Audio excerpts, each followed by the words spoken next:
मैं मुख्य आचार्य आर के सोनवानी आप सभी को जय मसीह की। आज की ऑनलाइन रविवारी आराधना परमेश्वर पिता, परमेश्वर पुत्र और पवित्र आत्मा के नाम से प्रारंभ करते हैं। आमीन और आमीन। आराधना के प्रारंभ में हम एक छोटी प्रार्थना कर लेंगे और प्रारंभिक प्रार्थना में अगुवाई करेंगी कुमारी दीपांजलि केवट। आप सभी को जय मसीह की। मेरा नाम दीपांजलि कैवर्त है। मैं सरसेनी कलेसिया से हूँ। मैं सर्वप्रथम परमेश्वर पिता और संचालक मंडल को धन्यवाद देती हूँ कि उन्होंने मुझे यह प्रारंभिक प्रार्थना करने के लिए अवसर दिया। तो आइए हम आराधना में जाने से सर्वप्रथम पहले एक छोटी सी प्रार्थना करें। आइए हाथों को जोड़े, आंखें बंद कीजिए और सिर झुकाइए और ध्यान प्रभु की ओर लगाइए। महान सामर्थ्य अनुग्रहकारी पिता परमेश्वर, एक बार फिर पिता हम सब मिलकर आपके चरणों से आते हैं। प्रभु हम धन्यवाद देते हैं पिता कि आपने प्रभु जी हमें इस वर्ष तक, इस समय तक, इस घड़ी तक पिता संभाले रखा पिता। इसके लिए प्रभु जी हम आपको धन्यवाद देते हैं। खुदा प्रार्थना करते हैं पिता, आपने रात्रि में सुखदायी नींद दिया, सुबह को सुंदर प्रकाश दिखलाया और आज के इस विश्राम दिन को प्रभु जी हमारे जीवन में जोड़ा। इसके लिए प्रभु जी हम आपको धन्यवाद देते हैं। खुदा हम प्रार्थना करते हैं पिता परमेश्वर, कई लोग पिता आज के इस दिन को देख नहीं पाते पिता, कई सारी मुसीबत में फंस जाते हैं प्रभु जी, लेकिन हम धन्यवादित हैं प्रभु जी कि प्रभु जी हम इस दिन को देख पाए। प्रभु जी हर एक बातों के लिए प्रभु जी हम आपको लाखों लाख धन्यवाद देते हैं। खुदा हम प्रार्थना करते हैं पिता परमेश्वर, आज के इस दिन में पिता जितने लोग पिता इस आराधना में आते हैं, शामिल होते हैं पिता, उन हर एक लोगों को आपके पवित्र हाथों में सौंपते पिता। आज की आराधना प्रभु जी आपकी अगुवाई से होने पाए प्रभु जी। हम प्रार्थना करते हैं खुदा आज जितने लोग पिता आना यहाँ चाहते हैं पिता, उन हर एक लोगों को यहाँ पिता सुरक्षित पहुँचाइएगा प्रभु जी। हर एक मुसीबतों से, हर एक दुर्घटनाओं से पिता संभालना प्रभु जी। हम प्रार्थना करते हैं पिता विश्वासी मंदिर के हर एक लोगों को आपके पवित्र हाथों में सौंपते हैं पिता। हम प्रार्थना करते हैं पिता यहाँ के जो मेरे रजिस्टर है पिता, उसमें जितने भी नाम दर्ज हैं पिता, उन हर एक को आपके पवित्र हाथों में सौंपते हैं पिता। हम प्रार्थना करते हैं पिता विश्वासी मंदिर के हर एक जितने भी पिता अगुवे हैं पिता, आपके दास भक्त पिता, उन हर एक लोगों को आपके पवित्र हाथों में सौंपते हैं पिता। हम प्रार्थना करते हैं पिता, आप तो हमारे मांगने से पहले सोचने से अच्छा देने वाला खुदावंद परमेश्वर है प्रभु जी। हम आपको धन्यवाद देते हैं पिता। हम जिन बातों को नहीं कह पाए पिता, उन हर एक बातों को और आज की विशेष आराधना को पिता आपके पवित्र हाथों में सौंपते हुए छोटी सी विनती उद्धार करता प्रभु यीशु मसीह के मधुर और मीठे नाम से मांगते हैं। आमीन। आइए प्रभु की महिमा में स्तुति के गीत से 251 नंबर गा लेंगे, जिसके बोल हैं, आज का दिन यहोवा ने बनाया है, हम इसमें आनंदित हो।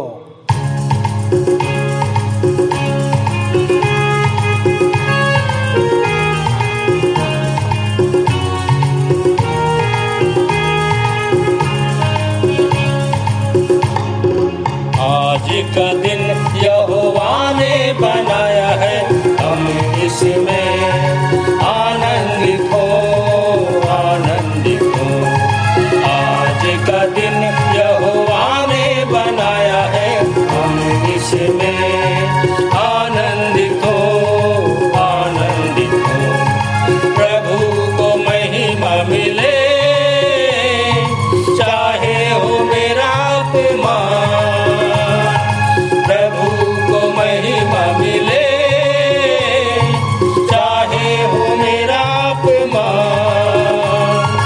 वह बढ़े मैं घटूं, रहे किसी का ध्यान।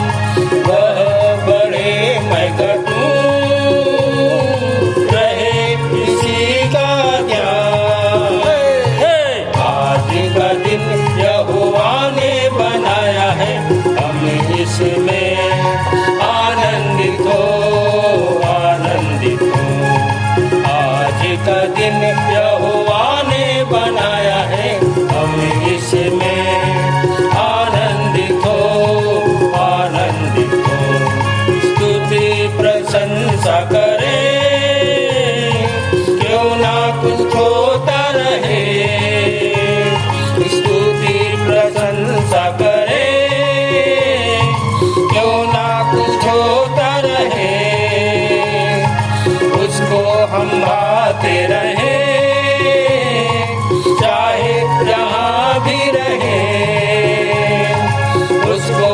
संभालते रहे,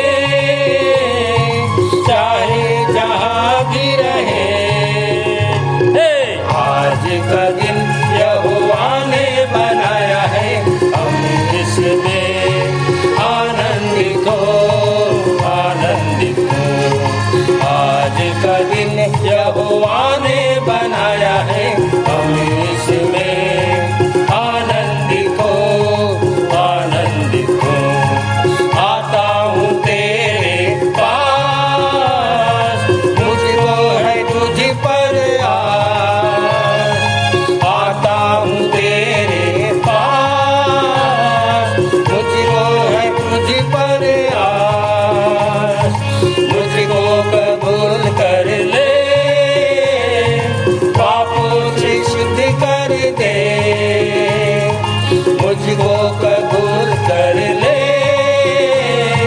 पापों से शुद्ध कर दे। आज का दिन यहोवा ने बनाया है, हम इसमें आनंदित हो, आनंदित हो। आज का दिन यहोवा ने बनाया है, हम इसमें आनंदित हो, आनंदित हो। जीवन से ज्योति जले, जीवन ऐसा बने। जीवन से ज्योति जले, जीवन ऐसा बने। ज्योति में चल हम सके, यही दुआ है तुझसे। ज्योति में चल हम सके, यही दुआ है तुझसे। आज का दिन यहोवा ने बनाया है, हम इसमें आनंदित हो, आनंदित हो। आज का दिन यहोवा ने बनाया है, हम इसमें आनंदित हो, आनंदित हो। आनंदित हो, आनंदित हो, आनंदित हो, आनंदित हो। दूसरा गीत गाएंगे हमन गाना गाबो से 3 नंबर, तैहा भजबे त भजले यीशु नाम ला।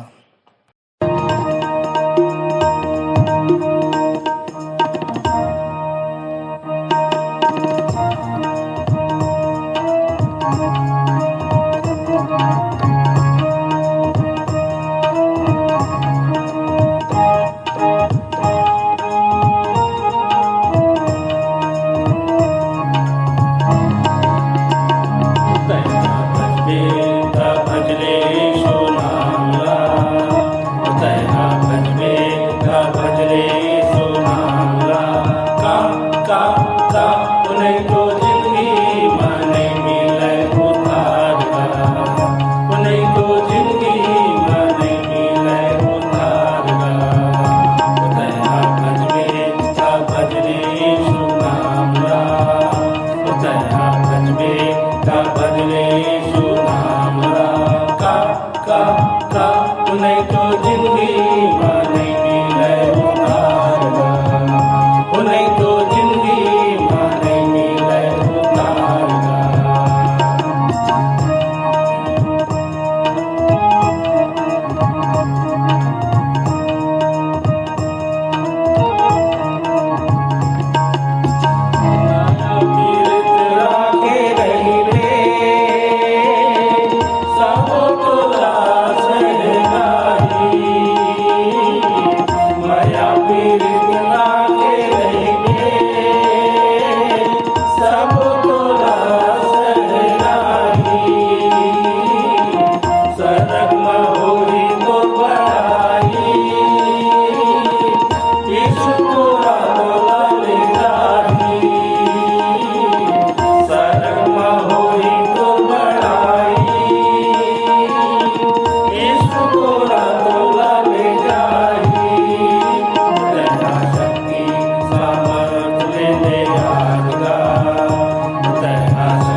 सामर्थ ले ले आज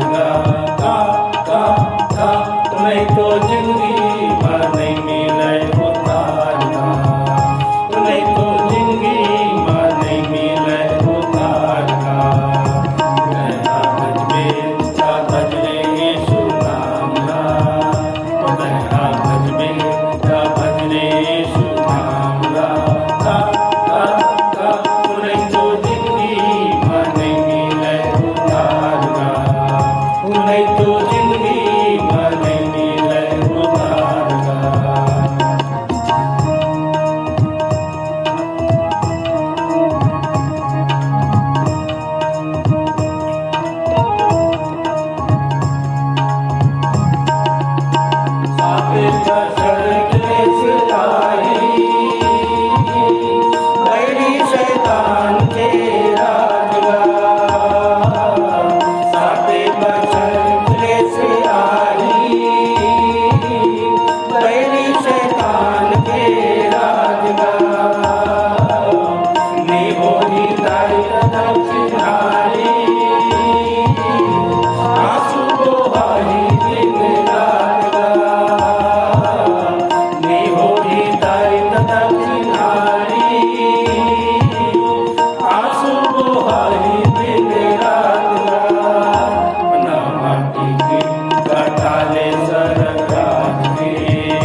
हे यहोवा, मैं तेरा शरणागत हूँ।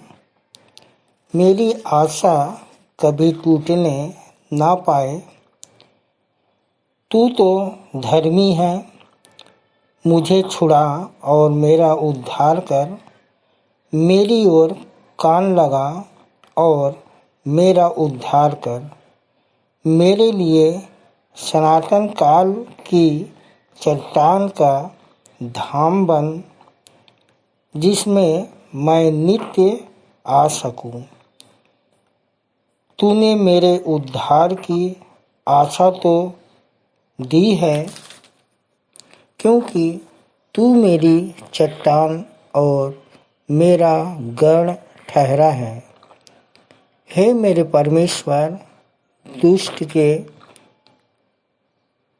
और कुटिल और क्रूर मनुष्य के हाथ से मेरी रक्षा कर, क्योंकि हे प्रभु यहोवा, मैं तेरे ही बाढ़ जोता आया हूँ।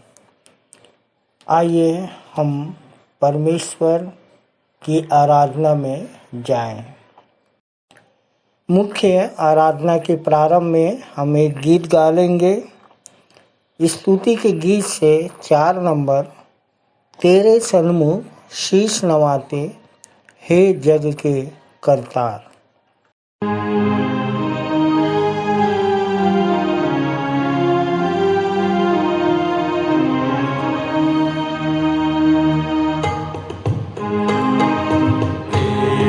सन्मुख शीश नवाते हे जग के करता,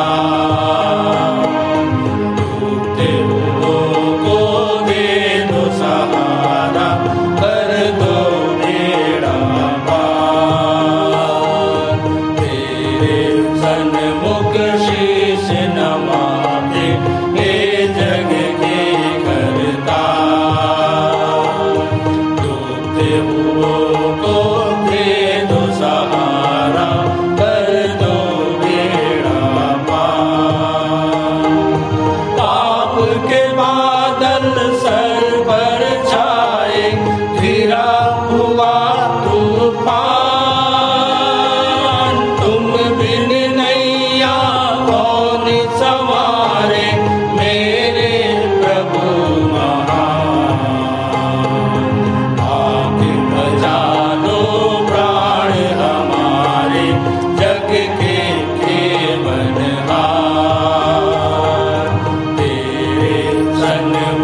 शीश नवाते हे जग के करता, डूबते हुओं को दे दो सहारा, कर दो बेड़ा पार। जन्म के अंधों को दी आँखें, रोगी लिए बचा, पाप क्षमा किए पापिन के और मुर्दे दिए जिला। पापी हृदय हम भी लाए, दो दो पालनहार। तेरे सन्मुख शीश नवाते हे जग के करता,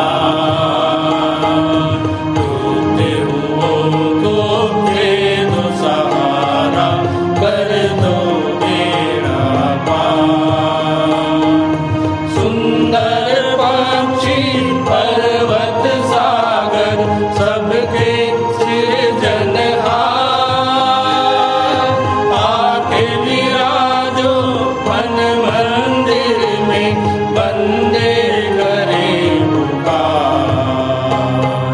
व्याकुल हृदय तुझको पुकारे, आजा तारनहार।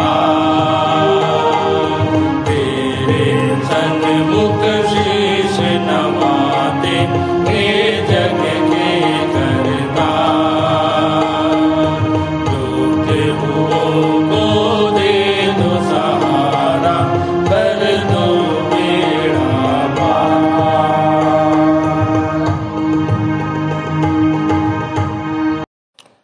उत्तरवादी की रीति से पढ़ने के लिए हम सब निकाल लेंगे।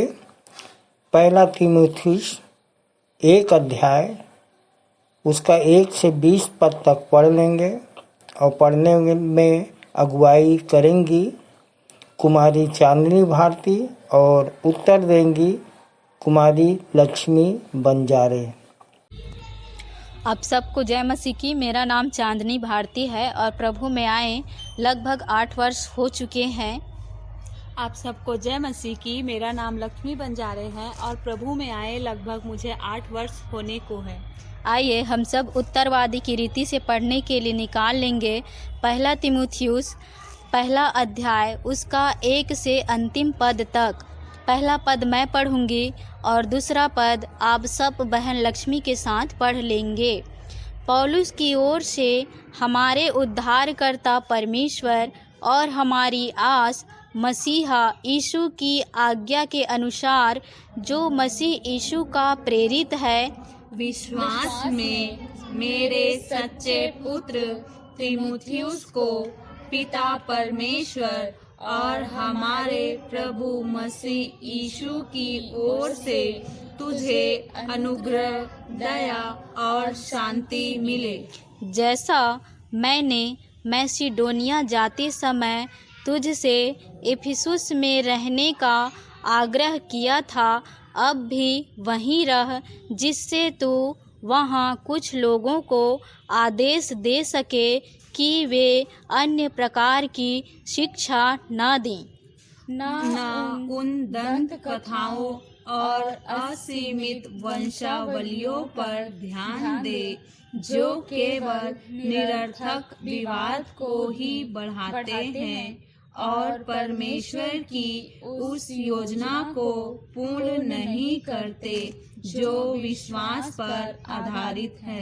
परंतु इस आदेश का अभिप्राय यह है कि पवित्र हृदय और शुद्ध विवेक तथा निष्कपट विश्वास से प्रेम उत्पन्न हो। कुछ लोग तो इन बातों से भटक कर निरर्थक विवाद में फंस गए हैं। वे व्यवस्था के शिक्षक बनना तो चाहते हैं, परंतु जो कुछ कहते हैं न तो उसे और न उन बातों को समझते हैं जिन्हें दृढ़ता पूर्वक कहते हैं।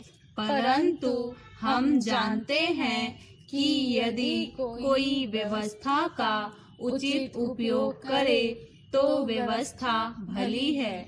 इस तथ्य पर ध्यान देकर कि व्यवस्था धर्मी जन के लिए नहीं, परंतु निरंकुशों, उपद्रवियों, भक्तिहीनों, पापियों, अशुद्धों, अधर्मियों तथा माता पिता की हत्या करने वालों, हत्यारों, व्यभिचारियों, पुरुषगामियों, अपहरणकर्ताओं, झूठ बोलने वालों, झूठी शपथ खाने वालों तथा अन्य सब बातों के लिए बनाई गई है जो उस खरी शिक्षा के विरुद्ध में है, जो परम धन्य परमेश्वर के महिमामय सुसमाचार के अनुसार है और मुझे सौंपा गया है। मैं अपने प्रभु मसीह यीशु को धन्यवाद देता हूँ जिसने मुझे सामर्थ्य दी है, क्योंकि उसने मुझे विश्वास योग्य समझकर यह सेवा दी। यद्यपि मैं पहले निंदा करने वाला, सताने वाला तथा घोर अंधेर करने वाला व्यक्ति था, फिर भी मुझ पर दया की गई, क्योंकि मैंने यह सब अविश्वास की दशा में नासमझी से किया था।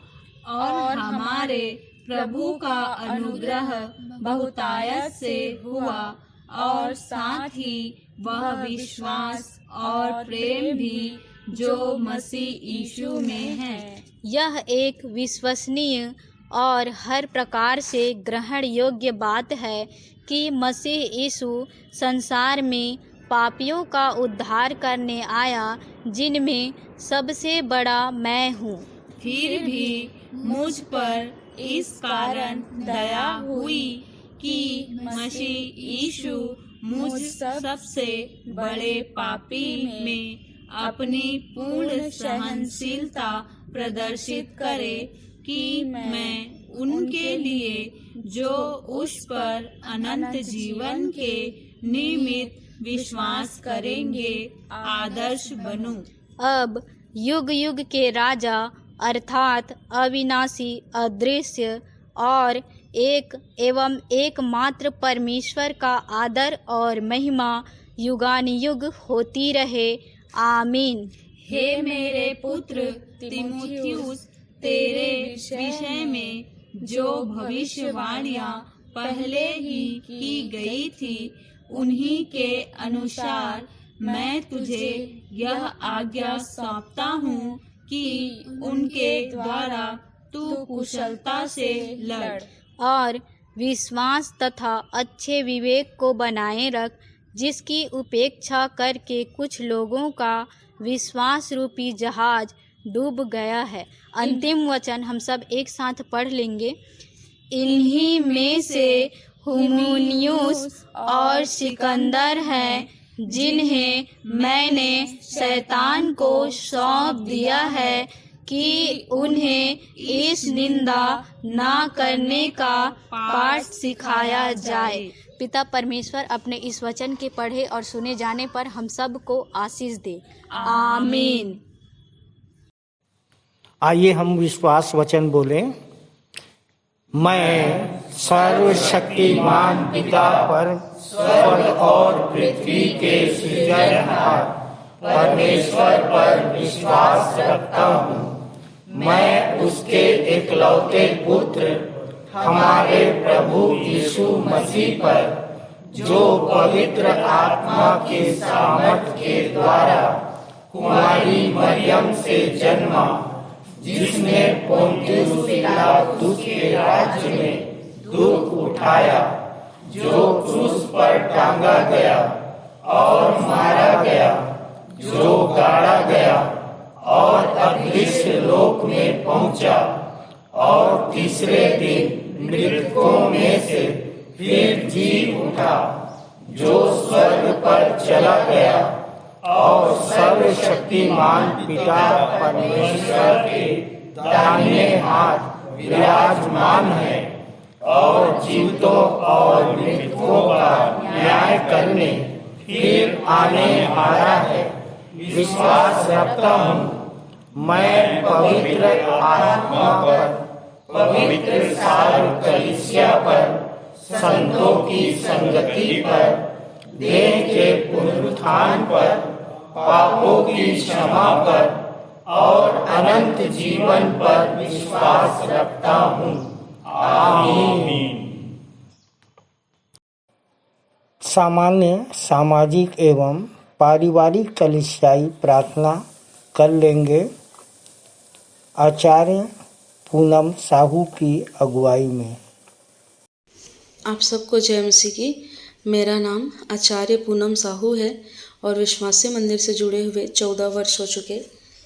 मेरी मम्मी की हमेशा तबीयत खराब हुआ करती थी और हम डॉक्टर बैगा गुनिया फूक झाड़ सब कुछ करा चुके थे और वो कहीं से ठीक नहीं हुई, परंतु मंदिर की ही प्रार्थना से भली चंगी स्वस्थ है। तब से जैसा मेरा परिवार बच्चे हैं, हम प्रयास करते हैं कि हम दूसरों को भी बचा सकें। आइए हम प्रार्थना में जाएंगे। हाथ जोड़ लीजिए, आंखें बंद कर लीजिए, सिर झुका लीजिए। हमारे महान अनुग्रहकारी दयालु पिता परमेश्वर, प्रभु यीशु मसीह के नाम में हम आपके पास आते हैं। प्रभु जी, हम आपको हृदय की गहराई से धन्यवाद देते हैं पिता परमेश्वर।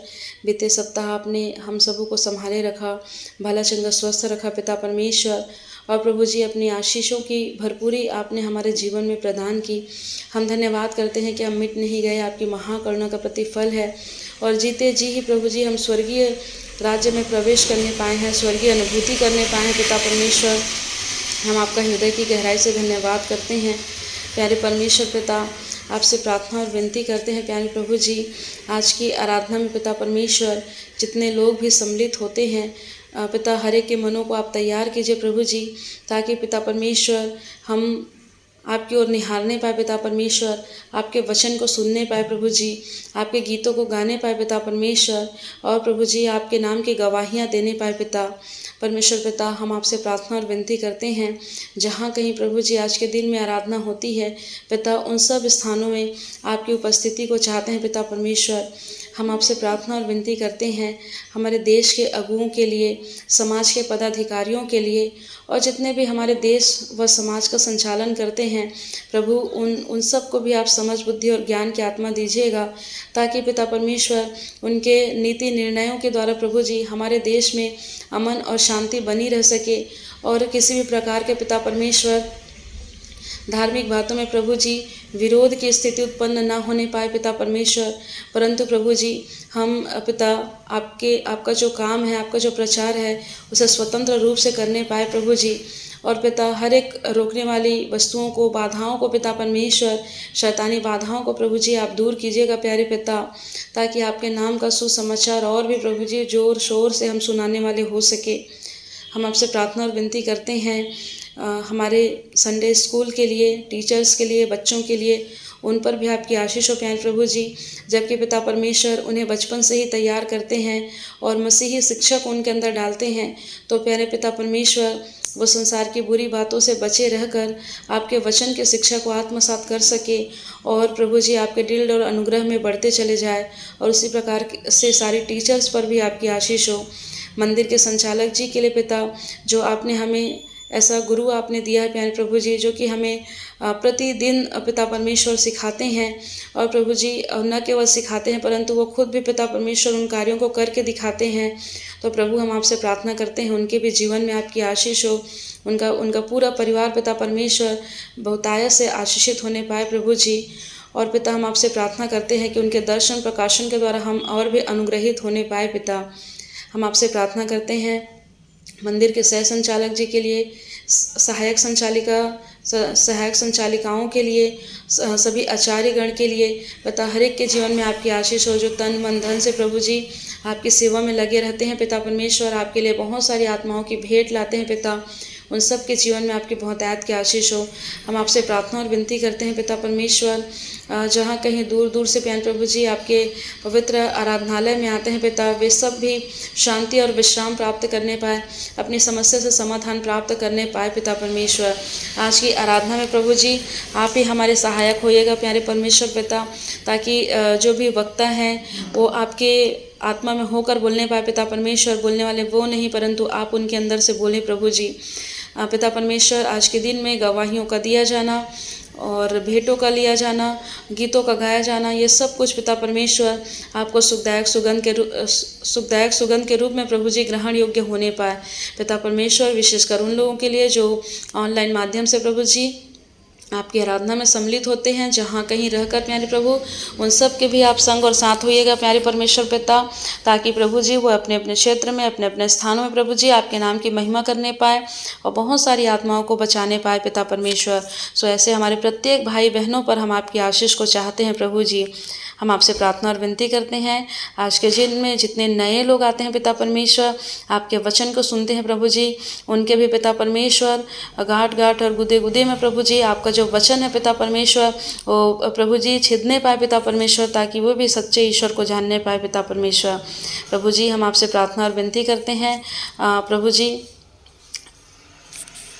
मिशन कैंपस के लिए पिता परमेश्वर, जितने लोग जबकि यहाँ पर हॉस्पिटल है, जितने मरीज यहाँ पर आते हैं पिता, वो ना केवल शारीरिक चंगाई परंतु आत्मिक चंगाई भी प्राप्त कर सके और आपके नाम को जानने पाए पिता परमेश्वर। सो यहाँ के डॉक्टर्स, नर्स, इन सब को हम आपके हाथों में सौंपते हैं परमेश्वर पिता। आज की पूरी आराधना में प्रभु जी हम प्रार्थना और विनती करते हैं कि आप ही अल्फा और ओमेगा होने पाए पिता परमेश्वर। तो सारी बातों में आपकी इच्छा को चाहते हुए आगे की आराधना को आपके हाथों में सौंपते हुए बड़े धन्यवाद और विश्वास के साथ विनती प्रभु यीशु मसीह के नाम से मांग लेते हैं, आमीन। ये समय है संदेश का और आज का संदेश हमारे लिए लेके आ रहे हैं भाई श्री सुनील कोसरिया, जो नरोती कापा कलीसिया से हैं, जिनका विषय है प्रभु यीशु का अनुकरण अर्थात प्रमुख आज्ञा का अनुसरण। मत्ती 22:37-38 पर इनका संदेश आधारित है। आप सभी को जय मसीह की। मेरा नाम सुनील कोसरिया है और मैं नरोती कापा कलीसिया से हूँ और विश्वासी मंदिर आते हुए लगभग मुझे 7 वर्ष हो गए हैं। और मेरे जीवन की छोटी सी गवाही यह है कि मेरे दादाजी पहले एक तांत्रिक थे। वे बहुत से भूत सिद्धियों के कार्य किया करते थे, बहुत से जानवरों की, मनुष्यों की हड्डियाँ घर में रखा करते थे और वे चाहते थे उनके बाद मैं भी एक तांत्रिक ही बनूं।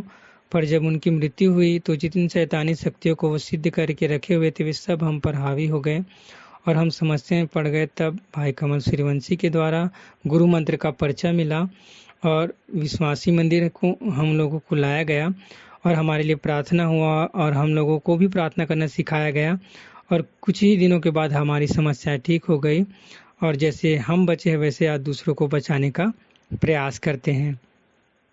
प्रियो, यह मेरा पहला रविवारी संदेश है और आज का जो मेरा विषय है जो इस प्रकार है, प्रभु यीशु का अनुकरण अर्थात प्रमुख आज्ञा का अनुसरण, जो मत्ती रचित सुसमाचार 22 अध्याय उसके 37 और 38 पद पर आधारित है। तो आइए हम जान लेते हैं सबसे पहले अनुकरण का अर्थ। इसका अर्थ है देखा देखी काम करना या समान आचरण, किसी के आचरण को अपने में ढालना या नकल अर्थात। और उसके साथ साथ अनुसरण का अर्थ किसी के सिद्धांतों को अपनाकर उन पर चलना। प्रियो, इन विषयों का अध्ययन मैंने बायोलॉजी में बहुत पहले किया भी था और आज भी उसी के विषय में बताना चाहता हूँ कि जो अनुकरण का सिद्धांत एक महान दार्शनिक है जिनका नाम प्लेटो है, उनके द्वारा पहले दिया गया था, जो मूलतः नकल पर आधारित है। पर उसी के शिष्य अरस्तु जो जंतु विज्ञान का जनक है, उन्होंने कहा है कि हम मूलतः नकल पर आधारित नहीं है, अर्थात अनुकरण नकल नहीं है, पर यह एक नई पुनर्रचना है। प्रियो, आप से एक प्रश्न है, क्या आप प्रभु यीशु मसीह के फोटोकॉपी बनना चाहते हैं? शायद कुछ का जवाब हाँ हो या कुछ का ना हो, पर मेरा जवाब भी ना है। मान लीजिए मेरे पास 500 रुपये का नोट है और मैं उसे फ़ोटोकॉपी मशीन से प्रिंट करके उसके द्वारा मोल लेने के लिए बाज़ार में या मार्केट में दुकानों में जाऊं, तो कौन सा नोट मेरे काम आएगा? क्या फ़ोटोकॉपी जो नकली नोट है या ओरिजिनल जो असली नोट है? हाँ प्रियो, आपने ठीक कहा, असली नोट। अर्थात असली विश्वासी ही प्रभु यीशु मसीह के अनुकरण के द्वारा उसका अनुसरण कर सकते हैं और उसके काम आ सकते हैं, क्योंकि बहुत से फ़ोटोकॉपी फर्जी नकली मसीह तो ऐसे ही घूम रहे हैं। मैं कुछ घटना बताना चाहता हूँ जो मेरे सुसमाचार प्रचार के दौरान हुआ। एक रविवार जब मैं आराधना के लिए आ रहा था तो ऑटो में कुछ महिलाएं थी। मैंने उनको गुरु मंत्र का परिचय दिया, उन्हें परमेश्वर के प्रेम के बारे में बताया। उन्हीं के बीच एक क्रिश्चियन महिला भी थी जिसने मुझसे कहा कि मैं एक क्रिश्चियन हूँ, और उसने कहा कि देखो मेरे हाथ में बाइबिल भी है, और मैंने उन्हें भी गुरु मंत्र दिया था। और उन्होंने कहा कि आपके हाथों में तो गुरु मंत्र नहीं है, आप कैसे सुसमाचार प्रचार कर रहे हैं? मैंने कहा मेरे पास है। अब मैं उन्हें अपने हृदय में रखता हूँ और आज किसी को भी 1 मिनट 15 सेकेंड के अंदर बता सकता हूँ। और वो चौंक गई। बाइबिल के सभी अध्याय अर्थात क्रमशः नया नियम पुराना नियम जो लगभग 66 पुस्तकें हैं जो मुझे कंठस्थ हैं, मैंने उनसे इस प्रकार से सुना दिया। उत्पत्ति, निर्गमन, लय व्यवस्था, गिनती, व्यवस्था विवरण, यहोशू, न्याय, रूत, पहला शमूएल, दूसरा शमूएल, पहला राजा, दूसरा राजा, पहला इतिहास, दूसरा इतिहास, एजरा, नहम्याह, एस्तर, अय्यूब, भजन, सीधा, नीति वचन, सवोपदेशक, श्रेष्ठ गीत, यशायाह, यिर्मयाह, विलाप गीत, यहेजकेल, दानियल, होशे, योएल, आमोस, ओबद्याह, योना, मीका, नहूम, हबक्कूक, सपन्याह, हागाय, जकरिया, मलाकी, नया नियम, मत्ती, मरकुस, लूका, यूहन्ना, प्रेरितों काम, रोमियो, पहला कुरिन्थियों, दूसरा कुरिन्थियों, गलातियों, इफिसियों, फिलिप्पियों, कुलुसियों, पहला थिस्सलुनीकियों, दूसरा थिस्सलुनीकियों, पहला तीमुथियुस, दूसरा तीमुथियुस, तीतुस, फिलेमोन, इब्रानियों, याकूब, पहला पत्र, दूसरा पत्रस, पहला यूहन्ना, दूसरा यूहन्ना, तीसरा यूहन्ना, यहूदा, प्रकाशित वाक्य। प्रियो, आप भी ऐसा कर सकते हैं। शायद आपसे भी कभी ऐसा कोई प्रश्न किया जाए। आप सभी जानते भी हैं कि जब कभी भी प्रभु यीशु मसीह से कोई प्रश्न किया जाता था तो उत्तर देने के लिए सदैव तैयार रहते थे। तो हमें भी चाहिए हमारे विश्वासी मंदिर के बोर्ड नंबर 5 जो हमन गाना गाबुन से है, उत्तर का देना अवश्य पढ़े, ताकि हम भी किसी भी जो सामने वाले हमसे प्रश्न करते हैं हम उन्हें उत्तर दे सकें। प्रियो, वह मुझसे पहले ही प्रभु के वचन को जानने के बाद भी उनके हाथों में बाइबिल होने के बावजूद भी, वचन होने के बावजूद भी वो उसका अनुकरण नहीं कर रहे थे, अर्थात वो परमेश्वर के वचन का सुसमाचार प्रचार नहीं कर रहे थे, उसका अनुसरण नहीं कर रहे थे। तो प्रियो, हम उस ऐसे विश्वासी को हम नकली या फर्जी विश्वासी भी कह सकते हैं। आइए वचन में से कुछ सीख लेते हैं। मत्ती 22 अध्याय उसके 37 से लेकर 38 पर, जिसमें ऊपर की कुछ पंक्तियां हैं जिसके विषय में थोड़ा सा मैं बता देता हूँ कि जब सदूकी प्रभु यीशु मसीह से पुनरुत्थान और विवाह के विषय में उनसे प्रश्न किए और प्रभु यीशु मसीह के उत्तर को सुनकर वे सब चकित हो गए, उनका मुंह बंद हो गया। जब ऐसे उत्तर को उन्होंने दिया कि पुनरुत्थान के बाद कोई किसी का पति पत्नी नहीं रहता, किसी के बाल बच्चे शादी ब्याह नहीं होते, बल्कि वो सब सरदूतों के समान हो जाते हैं। तब फरीसियों ने इकट्ठे होकर एक व्यवस्थापक को बुलाकर यीशु से प्रश्न किया कि हे गुरु, व्यवस्था की पुस्तक में सबसे बड़ी आज्ञा क्या है? यीशु ने कहा, तू परमेश्वर अपने प्रभु से अपने सारे मन, अपने सारे प्राण, अपनी सारी बुद्धि के साथ प्रेम रख। बड़ी और मुख्य आज्ञा यही है। और उसी के समान या दूसरी आज्ञा भी है कि तू अपने पड़ोसी से अपने समान प्रेम रख। ये दो आज्ञा सारी व्यवस्था और भविष्यवक्ताओं का आधार है। प्रियो, हम जान सकते हैं कि इन वचनों के माध्यम से इनमें दो प्रकार के प्रेमों का अध्ययन हम कर सकते हैं। विशेष करके हमारे विश्वासी मंदिर हमनगाना गबन के बोर्ड नंबर 1, जिसमें प्रेम की परिभाषा दी, किसी खोजी भ्रमित आवश्यकमंद व्यक्ति को सच्चे परमेश्वर अर्थात प्रभु यीशु मसीह के ज्ञान व आचरण से अवगत कराना ही प्रेम है। प्रियो, इसमें संक्रामक प्रेम जो परमेश्वर का प्रेम है उस पर दृष्टि केंद्रित किया गया है। उसके साथ साथ इसमें पड़ोसी के प्रेम पर भी फोकस किया गया है। तो हम सबको भी चाहिए ऐसा प्रेम हमको भी अपने जीवन से दिखाना है कार्यों के माध्यम से। दूसरा वचन व्यवस्था विवरण 6 अध्याय उसके 5 से लेकर 9 पद जो इस प्रकार है, तू अपने परमेश्वर यहोवा से अपने सारे मन, अपने सारे जीव, अपनी सारी शक्ति के साथ प्रेम रखना। और ये आज्ञाएं जो आज मैं तुझको सुनाता हूँ वे तेरे मन में बनी रहें और इन्हें अपने बाल बच्चों को समझाकर सिखाया करना और घर में बैठे, मार्ग में चलते, लेटते उठते इनकी चर्चा किया करना और इन्हें अपने हाथ में चिन्ह के रूप में बांधना और ये तेरे आंखों के बीच टीके का काम दे और इन्हें अपने अपने घरों की चौखट की बाजुओं और फाटकों पर लिखना। प्रियो, यह वचन हमारे विश्वासी मंदिर में पूरा होता है। यहाँ तो जिधर भी नजर जाता है वहाँ केवल वचन ही वचन नजर आता है, आज्ञाएं नजर आती है, मंदिर के सारे बोर्ड, दर्शन प्रकाशन की बातें आनंद ही का विषय है। प्रियो, ऐसा लगता है कि हम एक नई दुनिया में आ गए हैं, नए नए विश्वासियों के बीच में रहते हैं।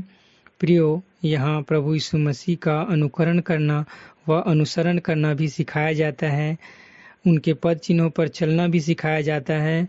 उदाहरण के लिए मैं भी हूँ, आप सभी हैं, हमारे संचालक मंडल संचालिकाएं सभी परमेश्वर के वचन के अनुसार अनुकरण कर रहे हैं, उसके अनुसार से अनुसरण भी कर रहे हैं। पर प्रियो, अंत में एक सावधानी हम सभी के लिए जो बहुत जरूरी है बताना चाहता हूँ। कई बार हम अपने अभिलाषाओं, अपराधों और पापों के कारण से या घमंड के कारण से ऐसे पाप कर बैठते हैं, जैसे पहला यूहन्ना 4 उसके 20 में कहा गया है, यदि कोई कहे मैं परमेश्वर से प्रेम रखता हूँ और अपने भाई से बैर रखे तो वह झूठा है। प्रियो, इसे मैं अपने शब्दों में कहना चाहता हूँ कि यदि कोई कहे मैं परमेश्वर से अपने सारे मन, सारे प्राण, सारी शक्ति, सारी बुद्धि से प्रेम रखता हूँ, पर यदि वह अपने भाई से प्रेम न रखे तो वह झूठा है। क्योंकि जो अपने भाई से जिसे उसने देखा है यदि वह प्रेम नहीं रखता तो वह परमेश्वर से भी जिसे उसने नहीं देखा है प्रेम नहीं रख सकता। प्रियो, हमें चाहिए कि जैसे हम परमेश्वर से प्रेम रखते हैं वैसे अपने भाइयों से, अपने पड़ोसियों से, सभी से प्रेम रखें। और इतना कहकर मैं अपने शब्दों को विराम देता हूँ। प्रभु अपने छोटे से संदेश से कहे और सुने जाने पर हम सबों को आशीष दे। आमीन। सुंदर संदेश के लिए भाई सुनील कोसरिया को और उनके पूरे परिवार को प्रभु बहुतायत की आशीष दे। प्रभु भोज विधि का संचालन करने के लिए आ रहे हैं आचार्य श्री दीपक कुमार भोई। आप सभी को जय मसीह की। मेरा नाम आचार्य दीपक कुमार भोई है। प्रभु को ग्रहण किए मुझे 13 से 14 वर्ष हो गए। इसी मंदिर में आकर मैंने सच्चे और जीवित परमात्मा को जाना जो हम सब के अंदर में निवास करता है। तब से मैं प्रभु में बना हुआ हूँ और जैसे मैं बचा हूँ दूसरों को बचाने का प्रयास करता हूँ। मैं पेशे से एक सिविल कॉन्ट्रैक्टर हूँ और रिंग रोड नंबर 2 वसुंधरा नगर में मेरा निवास है। आज के इस पवित्र दिन में प्रभु भोज की विधि का संचालन करने का अवसर मुझे प्राप्त हुआ है। मैं परमेश्वर का बहुत बहुत धन्यवाद करता हूँ कि इस पवित्र ब्यारी की संचालन का सुअवसर परमेश्वर ने मुझको दिया है। प्रभु भोज की विधि का संचालन ये वो विधि है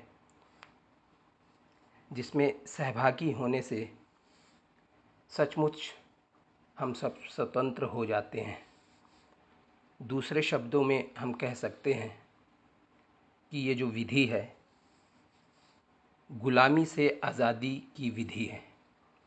यूहन्ना 8:32 में यीशु ने हमसे कहा, तुम सत्य को जानोगे और सत्य तुमको स्वतंत्र करेगा। हम सब इस सत्य को नहीं जानते थे।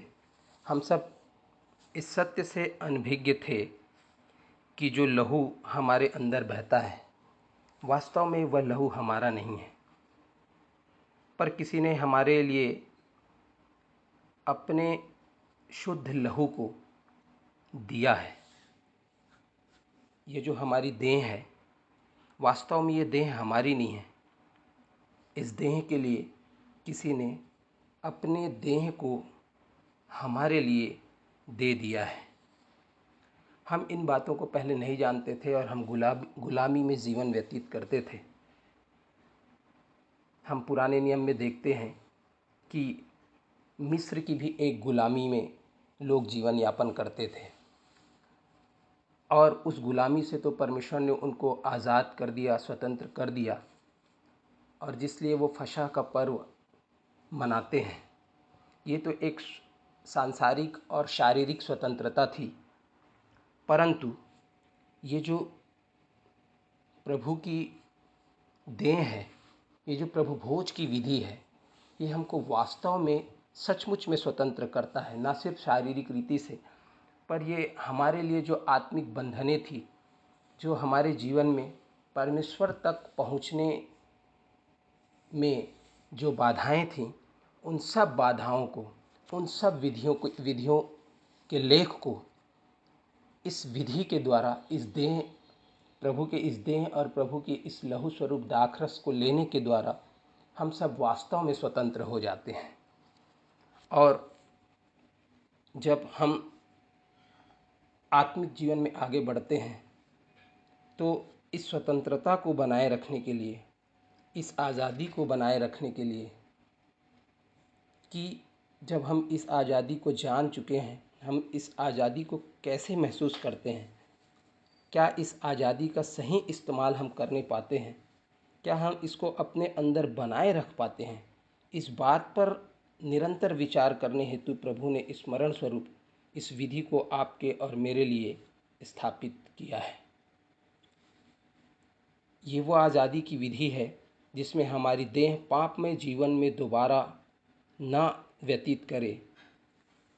देह में फिर से हम गुनाह और पाप को ना करें, इसलिए इसको लेने के द्वारा हमारी देह प्रभु के देह में विलय हो जाती है, समाहित हो जाती है। हमारे लहू में दासत्व की धाराएं बहती थीं।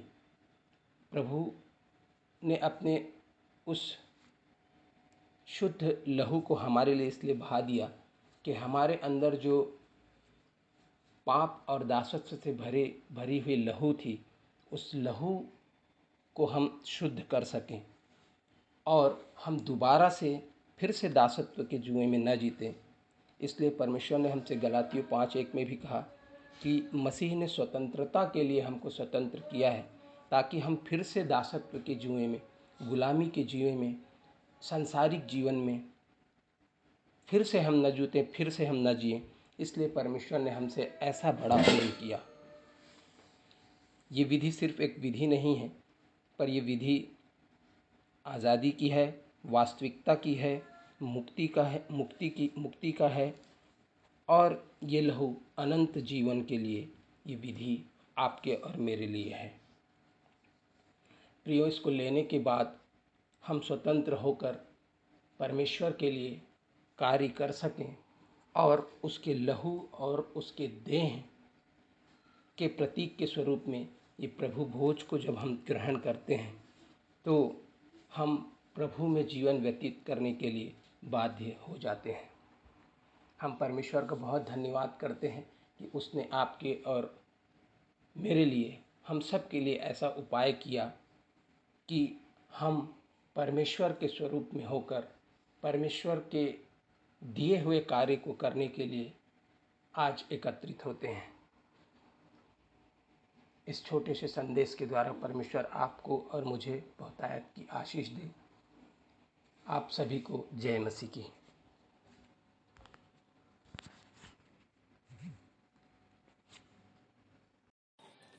प्रभु भोज विधि पर सुंदर टिप्पणी के लिए आचार्य श्री दीपक कुमार भोई और उनके पूरे परिवार को प्रभु बहुतायत की आशीष दे।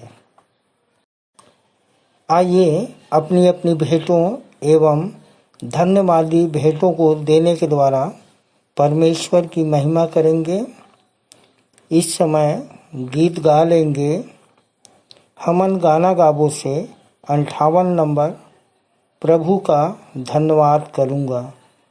तत्पश्चात भेंट की प्रार्थना में अगुवाई करेंगे भाई श्री सुधीर सूर्यवंशी जो परसदा कॉलोनी से हैं। स्टार्ट। 1 2 3।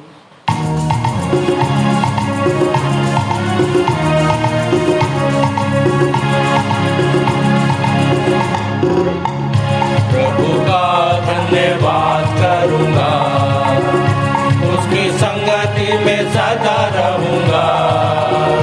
साथ चलूंगा मैं जय जरूर पाऊंगा, साथ चलूंगा मैं जय जरूर पाऊंगा।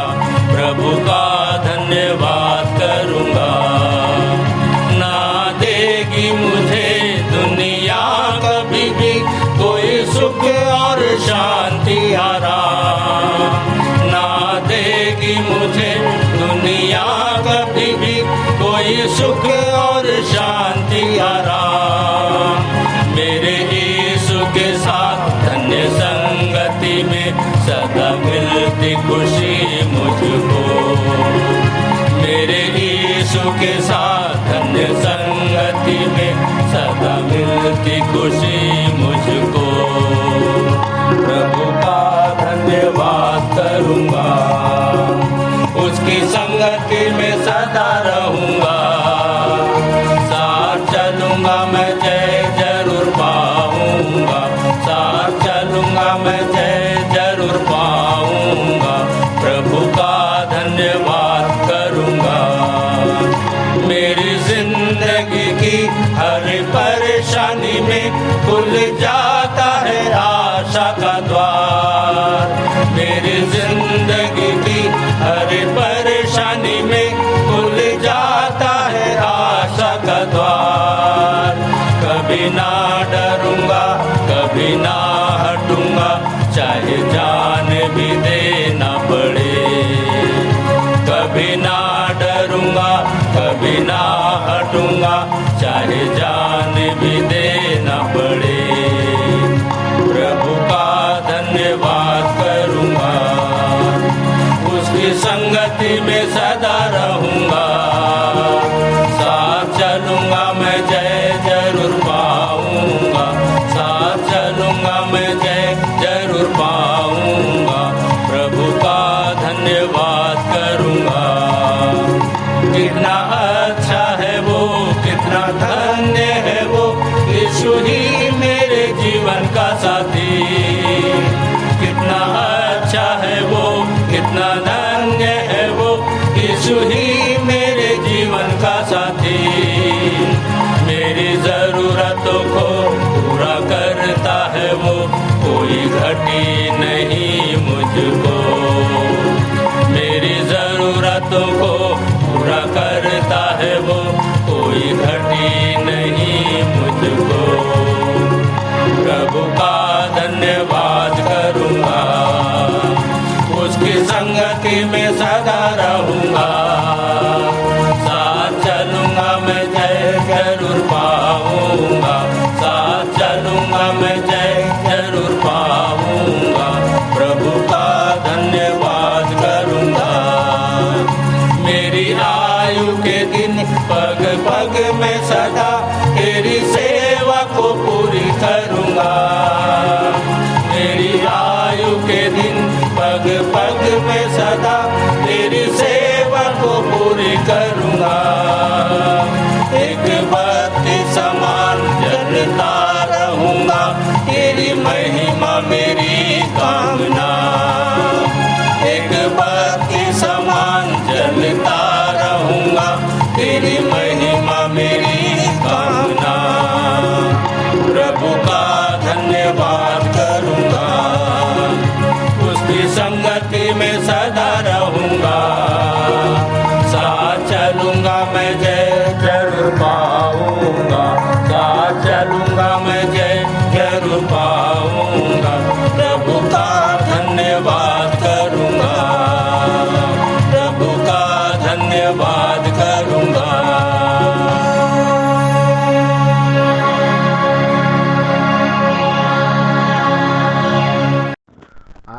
सबको जय मसीह की।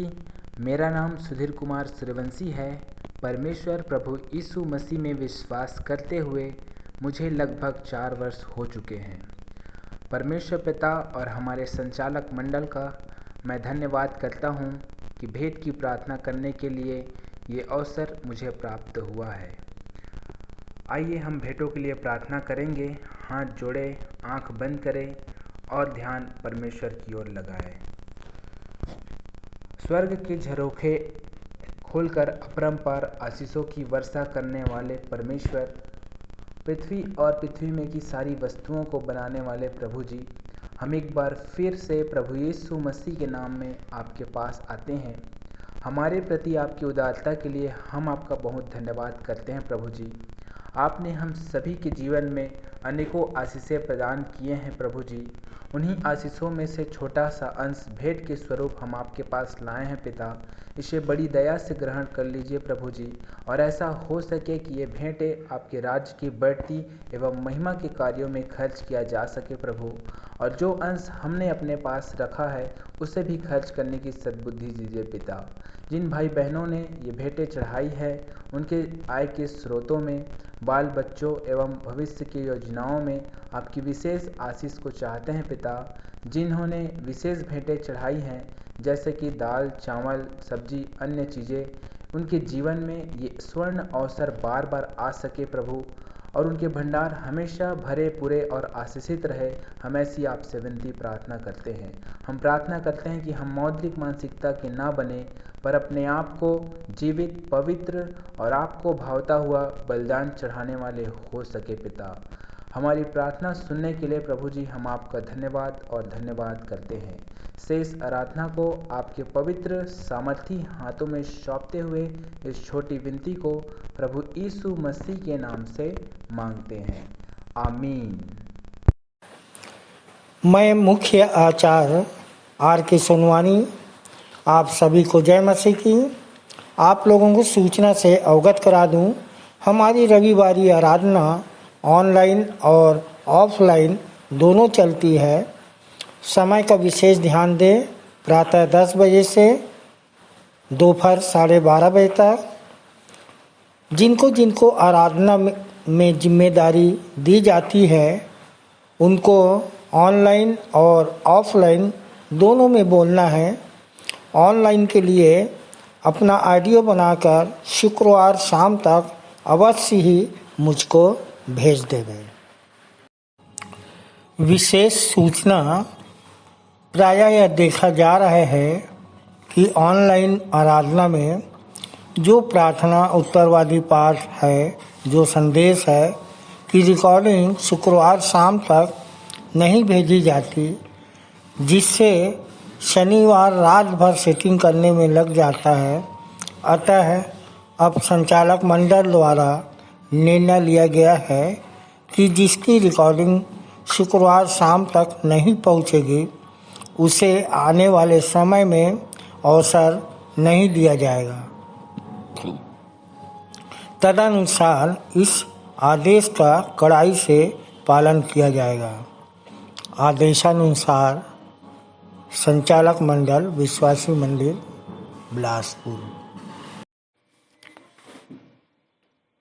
1/10/2023 की रविवारी आराधना के लिए आप लोगों को सूचित कर दूं, जिसका संचालन आचार्य कुमारी बबीता सिंह करेंगी। प्रारंभिक प्रार्थना श्रीमती माया बिंझवार के द्वारा। उत्तरवादी पाठ भजन संहिता 50, जिसे हम पूरा पढ़ लेंगे और पढ़ने में अगुवाई करेंगे आचार्य श्री राम मनोहर पांडे, और उत्तर देंगी श्रीमती अंशु पांडे।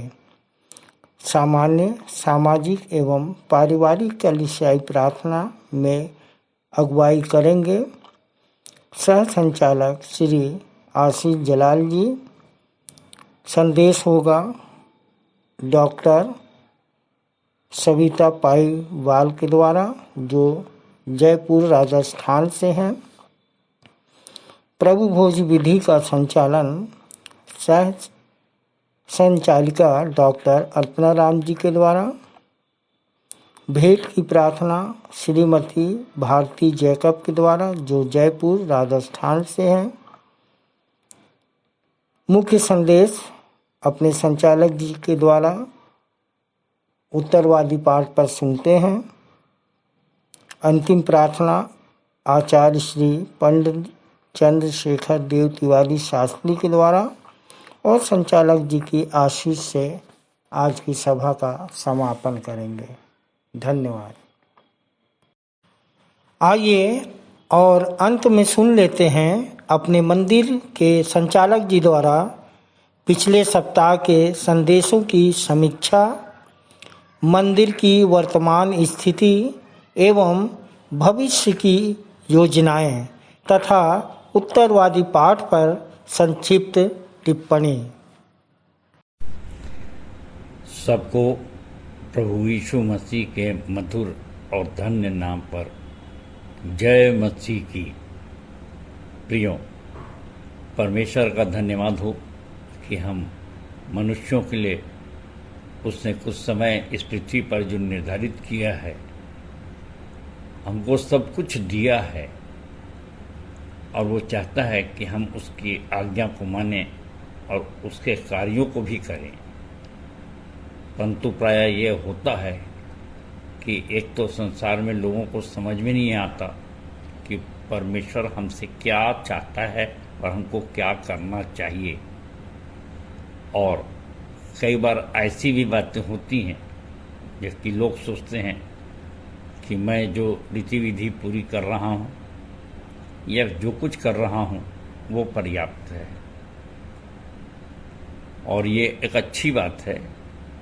परंतु परमेश्वर की जो आज्ञा है, यीशु मसीह के रूप में जब वो पृथ्वी पर आया, क्रूस उठाया, अपना प्राण दिया और फिर स्वर्गारोहण यीशु मसीह का हो रहा था, उसने हमको एक विशेष आज्ञा दी, जाओ सब जाति के लोगों को चेला बनाओ। आप सब जानते हैं मत्ती 28-18। और जब मैं प्रभु में आ रहा था तो सबसे पहले पूरी बाइबिल में से खोज कर यही निकाला कि क्या हमने सब जातियों को चेला बनाया है। और अक्सर अपने बुजुर्गों से ये प्रश्न भी मैं करता था और करता हूँ, और अपने आप को भी जांचता परखता हूँ कि क्या मैंने इस महान आज्ञा को माना कि नहीं माना और कितना माना और किस तरीके से माना। परंतु बहुत से समय हमारे मन में कुछ और भी विचार आते हैं और हम समझते हैं कि जो कुछ हमने किया है वो पर्याप्त है, भले चेले बने या ना बने। ऐसा ही एक विचार पिछले सप्ताह मनन करने के लिए हमारे भाई राहुल जांगड़े को दिया गया था, और उनका विषय था, हे प्राण चैन कर, कहकर नहीं भूलना है और अपने बुलाए जाने को नहीं भूलना है, जिसका संदर्भ दिया गया था लूका 12:19 और 1 कुरिन्थियों 1:26 पर। और भाई ने इन दोनों विषयों पर, जबकि लूका 12:19 कहता है, तब मैं अपने प्राण से कहूँगा, हे मेरे प्राण, तेरे पास बहुत वर्षों के लिए बहुत सी संपत्ति रखी है, चैन कर, खा पी और आनंद मना। भाई ने बहुत ही सुंदर ढंग से इस संदेश को दिया है। छोटी उम्र है, पहला प्रयास है। भाई कहते हैं कि जब वो संदेश दे लेते हैं, रिकॉर्डिंग में तो उतना डर नहीं लगता, लेकिन ऑनलाइन पे सबके सामने बहुत घबराहट होती है और ऐसा लगता है कि किसी जेल से बाहर आ रहा हूँ आज़ाद होके। निश्चित रूप से प्रारंभ में ऐसी घबराहट होती है, और भाई ने अपनी सुंदर गवाही के साथ अपने संदेश का प्रारंभ किया। और अपने पुराने जीवन के विषय में बताया, अपनी सारी आशीषों को गिनाया और ये कहा, सावधान किया कि हमको भरपूरी में का जीवन पाकर घर नहीं बैठना है और प्रभु के काम करने के लिए निरंतर प्रयासरत रहना है, उसकी आज्ञा का पालन करने के लिए संगति में रहना है, चेले जैसे रोटी तोड़ने, संगति करने और प्रार्थना करने में लवलीन थे। हमको कलीसिया में निरंतर संगति देना है और ऑनलाइन संदेश सुनकर घर नहीं बैठना है, अपने अगुओं का आदर करना है।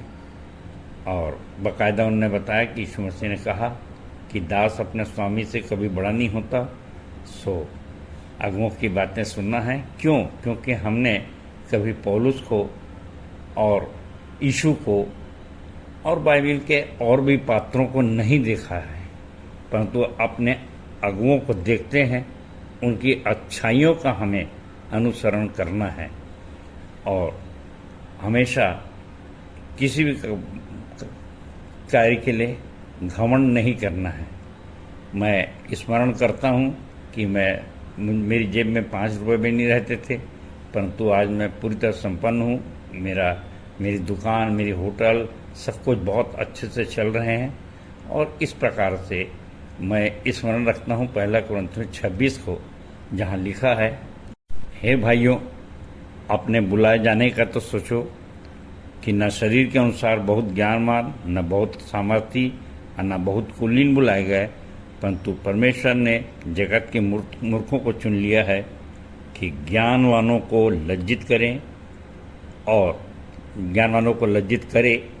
और परमेश्वर ने जगत के निर्बलों को चुन लिया कि बलवानों को लज्जित करे।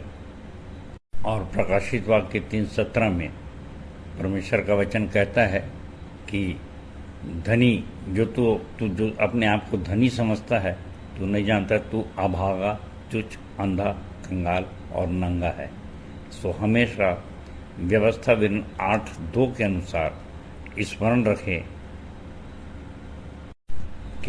रखो कि 39 वर्षों में तुझे जंगल में इसलिए लिए फिरा कि तुझे नम्र और दीन बनाए और तेरी परीक्षा करके देखे कि तुझ में क्या क्या है और कि तू उसकी आज्ञाओं को मानेगा अथवा नहीं। सो परमेश्वर के महान आज्ञा पर अमल करने का प्रयास करें। सो भाई को उनके सुंदर प्रयास के लिए बहुत बहुत धन्यवाद। परमेश्वर आपको बहुतायत की आशीष दे। धन्यवाद। और इसके पश्चात हमारे भाई रामायण कैवर, जो कि आचार्य रामायण कैवर, जो कि मल्हार से हैं और भाई बहुत ही अच्छे आचार्य हैं, जबकि बहुत कम शिक्षित हैं। उनकी भाषा से आप समझ रहे हैं, लेकिन आए दिन ढेर के ढेर लोगों को ये बपतिस्मा दिए हैं और प्रभु को ग्रहण कराए हैं।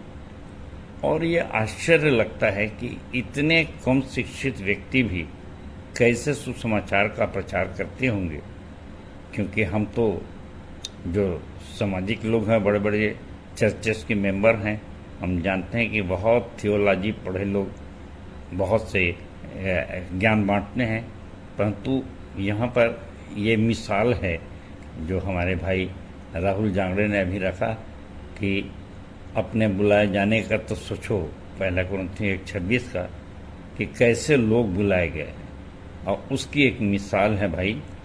और इन्होंने पहली बार प्रभु भोज लिया और जैसे भी अपने टूटी फूटी भाषा में भाई ने बताया कि जितनों ने उसे ग्रहण किया उन्हें परमेश्वर का पुत्र होने का अधिकार दिया गया। और इसी प्रकार से प्रेरितों के काम 2:41 के अनुसार पतरस ने जब संदेश दिया और जितनों ने उन संदेशों को ग्रहण करके प्रभु यीशु मसीह पर विश्वास लाया, उन्होंने बपतिस्मा लिया और एक ही संदेश से 3000 लोग प्रभु में आ गए। तो प्रभु ने ये जो त्याग किया, कोड़े खाए, और ताकि हम चंगे हो जाएं, और लहू बहाया कि हमारे पापों का प्रायश्चित हो, और हमको भी इस त्याग को हमेशा स्मरण करना है। ऐसा भाई ने हमारे सामने सुंदर सा संदेश रखा, क्योंकि उसके इस त्याग को स्मरण रखने के लिए ही प्रभु भोज ने ये ब्यारी ठहराई है। सो भाई को इस सुंदर संदेश के लिए परमेश्वर बहुतायत की आशीष दे। धन्यवाद। और प्रियो, इसके पश्चात मेरा संदेश था जो फिलिपियों 4:1 से 23 पर आधारित था।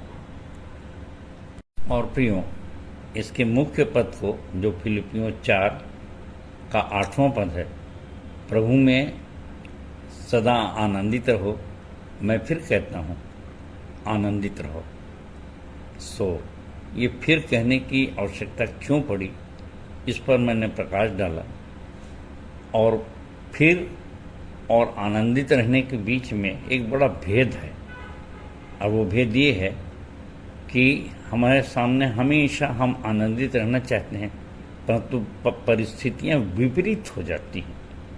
और ऐसी विपरीत परिस्थिति में हम कैसे आनंदित रहें, ये बड़ी समस्या है। और कभी गंभीरता से सोचें कि सबसे ज़्यादा हम जो शोकित होते हैं वो है मृत्यु से, कि हमारे प्रिय अजीज की अगर मृत्यु हो जाए और उसमें हमको कहा जाए कि आनंदित रहो, तो ये बड़ी समस्या होती है।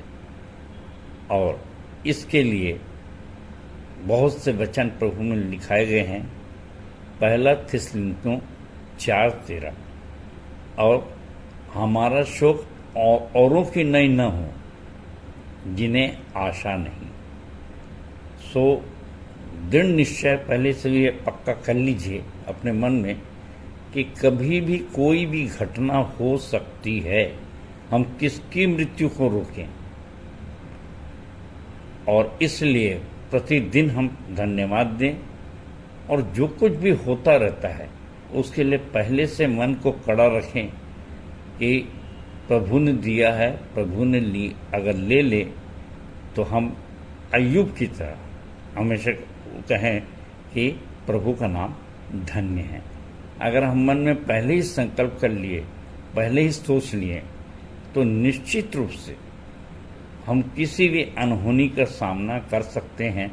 और फिर हम ये पहले ही जान लेंगे कि प्रभु के लिए कोई भी अपूर्णीय क्षति नहीं है, चाहे वो मृत्यु ही क्यों ना हो। और इसके लिए जैसे मैंने कहा, पहला थिस्सलुनीकियों 4:13 लिखा है कि हमको औरों की नहीं शोक ना हो, क्योंकि अन्य जातियां भी शोक करते हैं क्योंकि उनके पास आशा नहीं है, परंतु हम जानते हैं कि हमारे पास आशा है।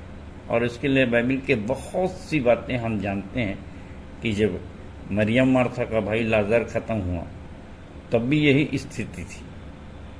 लाजर के ख़त्म होने के मरियम मार्था रो रही थी और यीशु भी वहाँ पे रोए, तो उनने सोचा कि कितना दुखित है, कितना प्यार करता था। नहीं, वो इस बात से दुखित था कि जबकि मैं पुनरुत्थान जीवन में हूँ, मुझ पर पूरा पूरा तुम भरोसा क्यों नहीं करते। और अंततः उसने जिला दिया। सो प्रियो, मुझको भी स्मरण आता है जब मुझको अटैक आया, और जब मेरे ध्यान में ये बातें आई तो मैं बहुत जिंदा दिली से डॉक्टरों से कह सका कि ठीक है, अगर आप मुझे ऐसी हालत में छोड़ते हैं तो आपके कहे अनुसार मैं 1 हफ्ते में मर जाऊंगा। परंतु मैंने कहा, यीशु के जो पौलुस ने कहा, जीना मसीह है और मर जाना लाभ है, तो मुझको वो लाभ ही लाभ दिखाई देने लग गया। और ये आनंद जो है, कैसा लगा जब दानियल को कहा शेर के मान में डाल देंगे। शायद वो, उसके परिवार के लोग और कैसे क्या क्या सोचे होंगे, पर वो कितना आनंदित था कि वो तो अनंत जीवन की ओर बढ़ रहा है एक अवार्ड पाने के लिए। ऐसे हमको सोचना है। और इसी प्रकार से अय्यूब के जीवन को देखा जाए तो जबकि शैतान कहता है कि प्राण के बदले मनुष्य अपना सब कुछ दे देता है, परंतु इसने कुछ भी नहीं दिया और कितने जिंदा दिली से उसने अपने सब बच्चे खो दिए, अपनी संपत्ति खो दिया, परंतु कितने आनंद के साथ उसने कहा कि प्रभु ने दिया, प्रभु ने लिया, प्रभु का नाम धन्य है। यहाँ पर भी पौलुस ने समझाने का प्रयास किया। 4:13 कहता है कि जो मुझे सामर्थ्य देता है उसमें मैं सब कुछ कर सकता हूँ, तो मैं हर परिस्थिति में संतोष करता हूँ और आनंदित रहने का प्रयास करता हूँ। हमको भी ऐसे ही उसकी आज्ञा को मानना है और जितनी भी घटनाएं होती हैं, दुर्घटनाएं भी हमारे जीवन में होती हैं, तो इस बात को विश्वास करिए कि हर चीज़ मिलकर विश्वासी के लिए भलाई ही को उत्पन्न करती है। परमेश्वर का इस सुंदर वचन के लिए धन्यवाद। और इसके पश्चात आज का उत्तरवादी पाठ है 1 तीमुथियुस 1 से 20 तक। आइए देखते हैं। आज का उत्तरवादी पाठ 1 तीमुथियुस 1 से 20 पद। प्रियो, ये मेरी रिकॉर्डिंग का दूसरा पार्ट है। 15 मिनट में हमको 1 से 20 पद पर विचार करना है और इसके पहले मैं पिछले सप्ताह जो कुछ हुआ उसकी रिकॉर्डिंग कर चुका हूँ। जो सुनना चाहते हैं उस पार्ट को भी सुन लीजिए, क्योंकि सारे संदेशों के पश्चात मेरी अपनी टीप भी होती है। उन्हीं वचनों पर मेरे अपने विचार होते हैं, मेरी अपनी विवेचना होती है। उस पर भी विशेषकर ध्यान आप दे सकते हैं। और पौलुस ने बहुत सारी पत्रियां लिखी, जिसमें 13 पत्रियां यहाँ पर बाइबल में हैं, और इसमें 2 पत्रियां उसने ऐसी लिखी जो अपने व्यक्ति विशेष चेलों के लिए लिखी। पहला तीमुथियुस को और दूसरा तीतुस को। आज उसके प्रिय चेले, प्रिय बेटे कहता है तीमुथियुस को, जो उसने लिखा था, और उसका एक अध्याय हम पढ़ने जा रहे हैं। और 1 तीमुथियुस 1 का पहला वचन ये इस प्रकार से कहता है, पहली आयत, पौलुस की ओर से जो हमारे उद्धारकर्ता परमेश्वर और हमारी आशा स्थान मसीह यीशु की आज्ञा से मसीह यीशु का प्रेरित है, तीमुथियुस के नाम, जो विश्वास से मेरा सच्चा पुत्र है। प्रियो, आज के समय में बहुत चर्चा है कि कैसे कैसे ऑर्डिनेशन होते हैं, उसके पीछे क्या क्या क्वालिफिकेशन है। कुछ लोग उसे उचित ठहराते हैं, कुछ लोग नहीं ठहराते कि उनको प्रभु का संदेश देना चाहिए या नहीं देना चाहिए, और ये एक विवादित विषय है।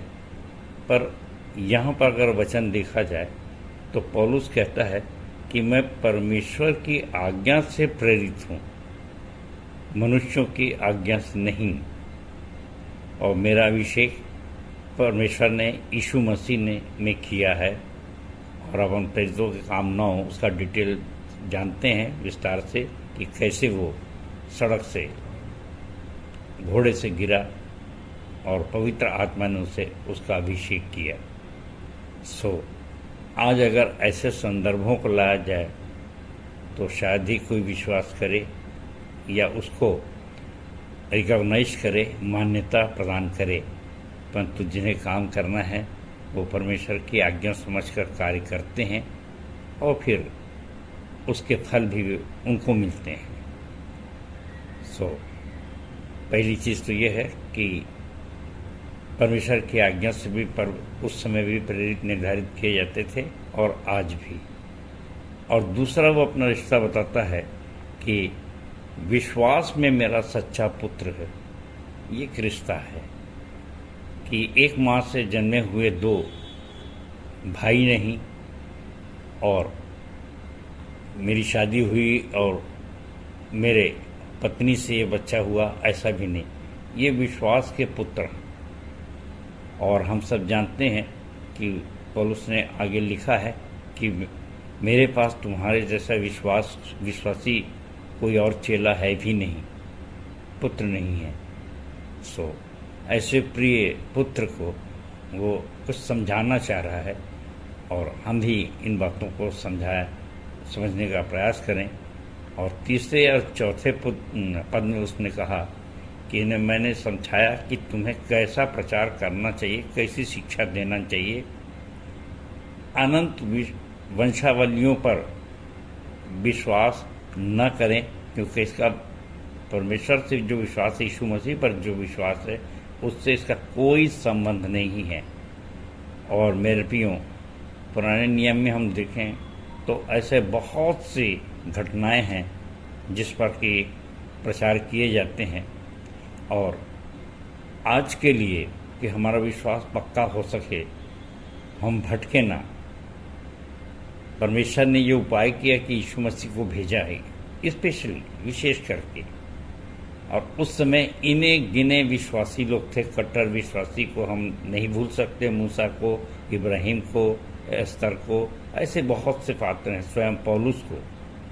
परंतु आज कितने विश्वासी बढ़ रहे हैं, और उसका कारण यही है कि नए नियम पर ज़्यादा फोकस किया जाता है, ध्यान दिया जाता है, क्योंकि सिद्धि की बातें आज के समय में नए नियम में ही हैं।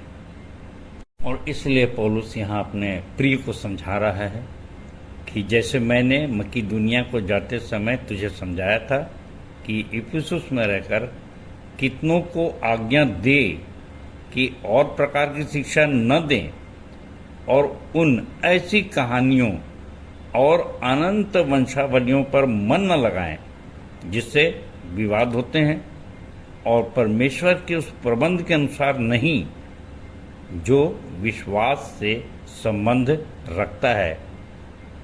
वैसे ही मैं फिर कहता हूँ कि 5वां पद, आज्ञा का सारांश ये है कि शुद्ध मन और अच्छे विवेक और कपट रहित विश्वास से प्रेम उत्पन्न हो। और प्रियो, आज की इस टीप में मैं इसी वचन पर, 5वें वचन पर आपका ध्यान केंद्रित करना चाहता हूँ कि अक्सर हम बहुत लंबे लंबे वचन सुन करके, आज्ञा सुन के उकता जाते हैं। कभी कभी तो आधा घंटे का संदेश, फिर 1 घंटे का संदेश, कोई 3 घंटे बोलता है। और कई बार तो संचालक होने के नाते मैं जानता हूँ कि बाहर से जो लोग आते हैं तो 30 मिनट 40 मिनट कहने के पश्चात भी कई बार थोड़ा सा और समय दे दीजिए, थोड़ा समय और दे दीजिए, लोग उकता रहे हैं। क्यों? विस्तार पूर्वक कहना चाहते हैं। और कलीसिया में बड़ी उसकी विपरीत प्रतिक्रियाएं होती रहती हैं, पर इनको उससे कोई मतलब नहीं, बल्कि वो दोष भी देने लग जाते हैं कि लोग वचन नहीं सुनना चाहते, भाग रहे हैं। परंतु एक कटु सत्य है कि लोग सारांश सुनना चाहते हैं, सब समय पे करना चाहते हैं। और इसलिए यहाँ पे कहता है कि आज्ञा का सारांश ये है कि शुद्ध मन और अच्छे विवेक और कपट रहित विश्वास से प्रेम उत्पन्न हो।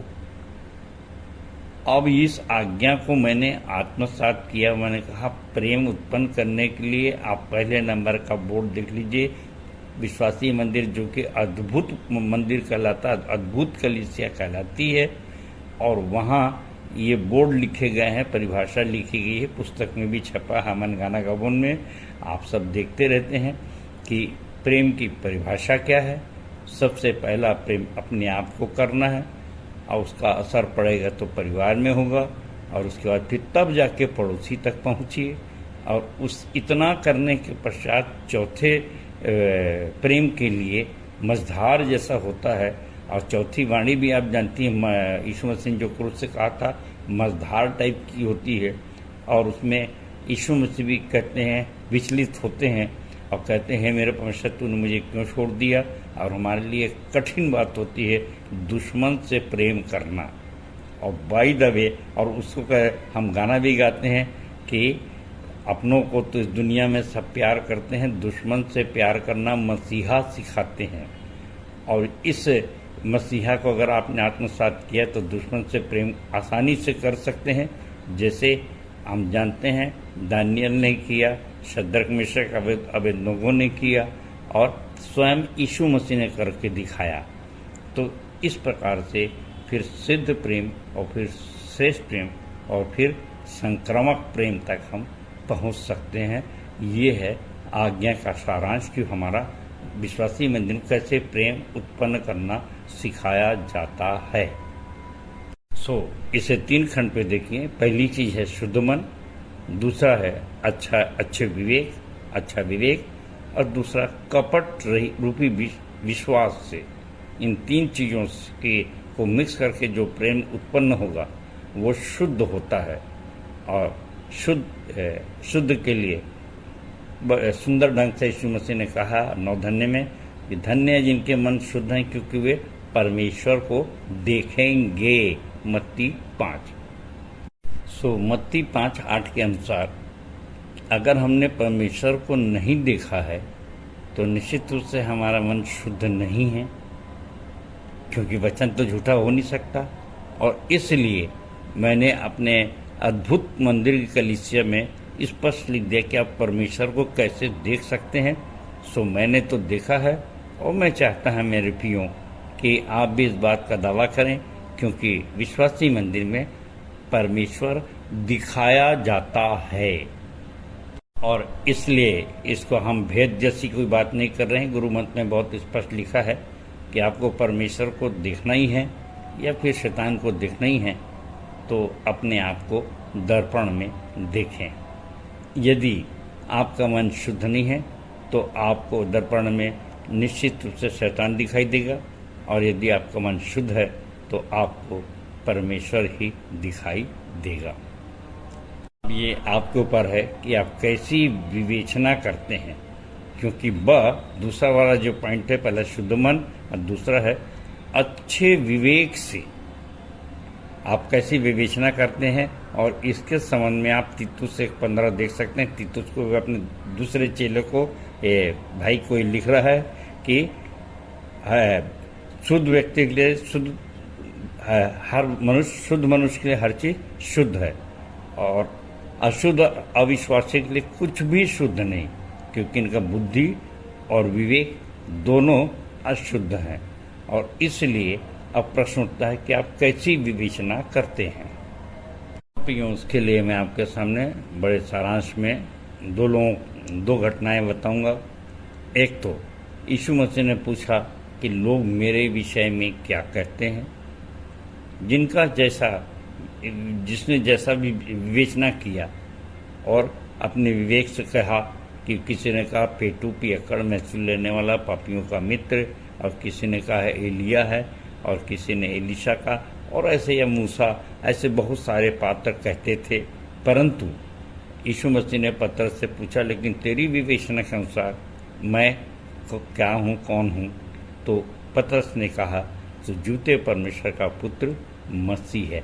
और उसका उत्तर क्या मिला कि मैं इस पत्थर पर कलीसिया बनाऊंगा। याद रखें, स्मरण रखें कि यदि आपकी विवेचना सही है तो आपको तुरंत इसका पुरस्कार मिलेगा। आप स्मरण करें दूसरा उदाहरण, 2 डाकू जो यीशु मसीह के आजू बाजू टंगे थे, वचन एक ही कहा गया, पहली वाणी, और एक ने कैसी विवेचना किया और उसने कहा यदि तू है तो मुझको भी बचा ले, अपने आप को भी। पर दूसरे ने कहा तू है, और वो उसी दिन स्वर्गराज का भागी हुआ, तुरंत पुरस्कार मिला। तो प्रियो तीसरा उदाहरण मैं अपना देता हूँ यूहन्ना 3:11-12 के हिसाब से, और उसमें आप जानते हैं कि कितना सीवियर मुझको हार्ट अटैक आया और कैसे अद्भुत रीति से मैं बचाया गया। परंतु जिन्होंने माना कि वो मेरा प्रमोशन था, मैं मसीहा बना, परंतु बहुत से लोग उसकी हंसी भी उड़ाते हैं, कल भी उड़ाए, हमारे बहुत सारे प्रिय अजीज भी। और परिणाम ये हुआ कि मैं देखता हूँ कि कोई अटक गए, कोई लटक गए, कोई भटक गए और कोई सटक गए। तो इस प्रकार की कई ठो बातें हैं कि अगर आपका आपकी विवेचना सही नहीं है तो आपको बहुत ढेर सारी हानियां हो सकती हैं। इसके लिए पौलुस ने बड़े जिंदादिली से कहा कि ये सीधी सीधी घटनाओं को विश्वास न करके जो भटक जाते हैं इनको छोड़, जो बकवास तर्क वितर्क में भटक जाते हैं और जिन बातों को दृढ़ता से बोलते हैं उनको समझते ही नहीं। और इससे पौलुस आगे कहता है 9वें और 10वें पद में कि व्यवस्था धर्मी जन के लिए नहीं है, ऑर्थोडॉक्स रूढ़िवादियों के लिए नहीं है, परंतु ये मनुष्य को बेचने वालों के लिए नहीं है, परंतु हमारे लिए खरे उपदेश हैं। और जिसे दूसरा तीमुथियुस 4:3 में कहता है कि आज के लोग खरे उपदेश को नहीं सह सकेंगे और हम खरा ही उपदेश देते हैं। और इसलिए 12 से 15 पद में पौलुस ने खरी गवाही दी और स्पष्ट कह दिया कि तुम चाहे जितनी मेरी आलोचना करो परंतु सबसे बड़ा पापी मैं ही हूँ। अब क्या बचा आलोचना करने के लिए। सो प्रियो, पहला पत्रस 3:21 में पत्रस ने स्पष्ट कहा कि शुद्ध बुद्धि और विवेक से परमेश्वर के वश में होना ही बपतिस्मा है। अगर आपने ऐसा बपतिस्मा लिया है तो 19वें और आखिरी पद के अनुसार अच्छे विवेक को थामे रहें, ऐसा पौलुस हमको कह रहा है। सो प्रियो, इसी अच्छे विवेक को थामे हुए आप विश्वासी मंदिर का काम देख रहे हैं। एक नए जोश, एक नई उमंग, एक नए उत्साह से परमेश्वर का काम आप निरंतर करते रहें। परमेश्वर आपको इसी ज्ञान, बुद्धि, समझ और शक्ति दे। परमेश्वर सुंदर वचन के लिए परमेश्वर का धन्यवाद। सबको जय मसीह की, जय मसीह की और जय मसीह की। धन्यवाद। उत्तरवादी पाठ पर सुंदर सारगर्भित एवं व्यवहारिक टिप्पणी के लिए अपने संचालक जी का बहुत बहुत धन्यवाद करते हैं। तालियां।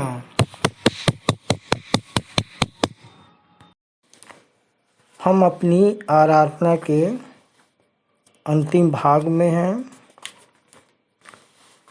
अंतिम गीत गाएंगे हमन गाना गाबू से 22 नंबर तुम तो मसीहा मोरी आँखों के तारे। अंतिम प्रार्थना में अगुवाई करेंगे आचार्य श्री मूर्ति नारायण करूसिया जी और प्रभु की प्रार्थना और सह संचालक डॉक्टर अल्पना राम जी की आशीष से आज की सभा का समापन करेंगे।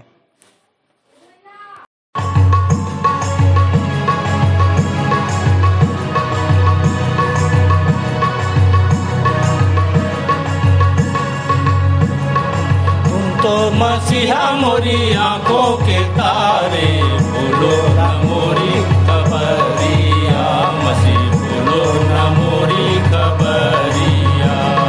तुम तो मसीहा मोरी आंखों के तारे, बोलो ना मोरी खबरिया, मसीह बोलो ना मोरी खबरिया। राह बाट हम भूले फिरत हैं, पाप की बांधे गठरिया। राह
की चादर मैली जो हो गई, जैसी कि काली बदरिया।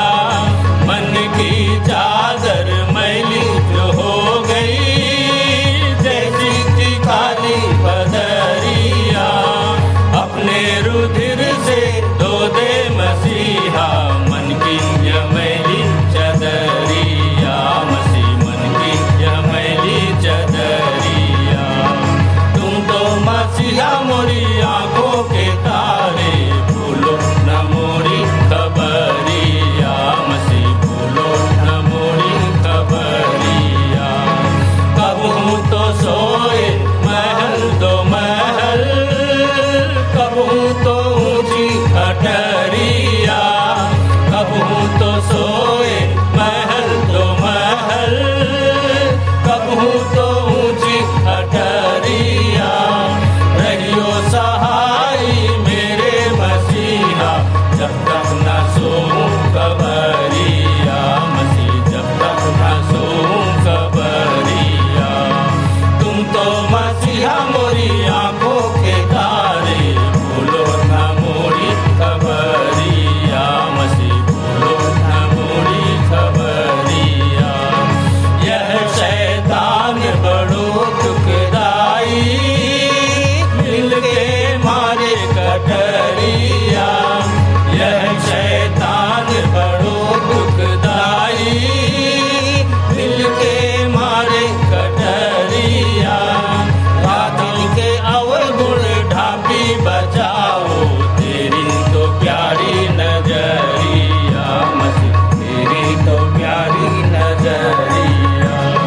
तुम तो मसीहा मोरी आंखों के तारे, भूलो न मोरी खबरिया। मसीह भूलो न मेरी खबरिया। आप सबको जय मसीह की। मेरा नाम आचार्य मूर्ति नारायण करोसिया है और मंदिर आते 11 वर्ष हो चुके हैं। आइए हम प्रार्थना में जाएं। अपने हाथों को जोड़ें, आंखें बंद करें और अपना ध्यान परमेश्वर की ओर लगाएं। महान सामर्थी अनुग्रहकारी दयालु प्रेमी पिता परमेश्वर, बड़े धन्यवाद के साथ प्रभु यीशु मसीह के धन्य मीठे नाम में होकर तेरे चरणों के नज़दीक आते हैं। प्रभु जी धन्यवाद धन्यवाद धन्यवाद धन्यवाद करते हैं पिता परमेश्वर कि आपने संपूर्ण आराधना में पिता आज हमारी अगुवाई मदद सहायता की। प्रभु जी इसके लिए धन्यवाद करते हैं। गीतों के गाने में, स्तुति महिमा करने में, प्रार्थना करने में, संदेश देने में, प्रभु भोज देने में, भेंट उठाने में पिता परमेश्वर आपने अब तक हमें संभाला, अगुवाई मदद सहायता की। इसके लिए भी आपको धन्यवाद करते हैं प्रभु जी। आज हमने आपके वचनों से सीखा प्रभु जी कि आपकी आज्ञा का पालन पिता परमेश्वर हम शुद्ध मन, शुद्ध बुद्धि, विवेक से प्रभु जी कपट रहित कर सकें प्रभु जी, जिससे जो प्रेम उत्पन्न होता है प्रभु जी, वही प्रेम हम दूसरों को दिखाने वाले हो सकें। हम धन्यवाद कर देते हैं प्रभु जी आपके उस अनुग्रह के लिए कि आपने हमें विश्वास योग्य ठहराकर अपनी सेवा के लिए चुना पिता। इसके लिए भी हम आपका धन्यवाद करते हैं पिता परमेश्वर। हम प्रार्थना करते हैं उन नए विश्वासियों के लिए जो आज बड़े हियाव के साथ यहाँ आए हैं पिता परमेश्वर, वो तेरे विश्वास को और अपने हृदय में दृढ़ करने वाले हो सके, उनका विश्वास और मजबूत हो प्रभु जी, जो तेरे दृढ़ और आधार बन सके पिता परमेश्वर। ऐसे हम तुझसे प्रार्थना करते हैं प्रभु जी। प्रार्थना करते हैं जो बीमार हैं पिता परमेश्वर, यीशु नासरी के नाम से चंगाई पाएँ। जो शैतानी शक्ति से ग्रसित हैं वो यीशु नासरी के नाम से छुटकारा पाएँ प्रभु जी। हम प्रार्थना करते हैं पिता परमेश्वर आगामी दिनों के लिए पिता परमेश्वर की जो महिला सभा होने वाली है पिता, उन सब में पिता परमेश्वर हमारी जितनी महिला मंडल है पिता, उन सब को प्रभु जी ज्ञान बुद्धि समझ की आत्मा से भरना प्रभु जी, वे नए उत्साह के साथ प्रभु जी तेरे कार्यों को कर सकें। और पिता इस तरह एक नया संदेश और एक नया वातावरण प्रभु जी जो तेरे विश्वास को मजबूत करता है वो बन सके पिता परमेश्वर। प्रार्थना करते हैं प्रभु जी आगामी सप्ताह तक हम सबको सुरक्षित रखना पिता, ताकि हम इसी उत्साह के साथ प्रभु जी तेरे भवन में आ सकें और तेरी महिमा स्तुति बड़ाई प्रशंसा कर सकें पिता परमेश्वर। हम सब प्रभु जी तेरी महिमा स्तुति बड़ाई प्रशंसा करते हैं पिता। अपने संचालक गणों को, अपने आचार्य गणों को, यहाँ जितने भी कार्यकर्ता गण हैं उन सबको पिता हम तेरे सर्व सामर्थ्य हाथों में सौंपते हैं। प्रार्थना करते हैं पिता कि उन सब के जीवन में भी तेरा आशीष में हाथ बना रहे प्रभु जी, और वो इसी उत्साह के साथ प्रभु जी निरंतर तेरे कार्यों को करने वाले हो सकें।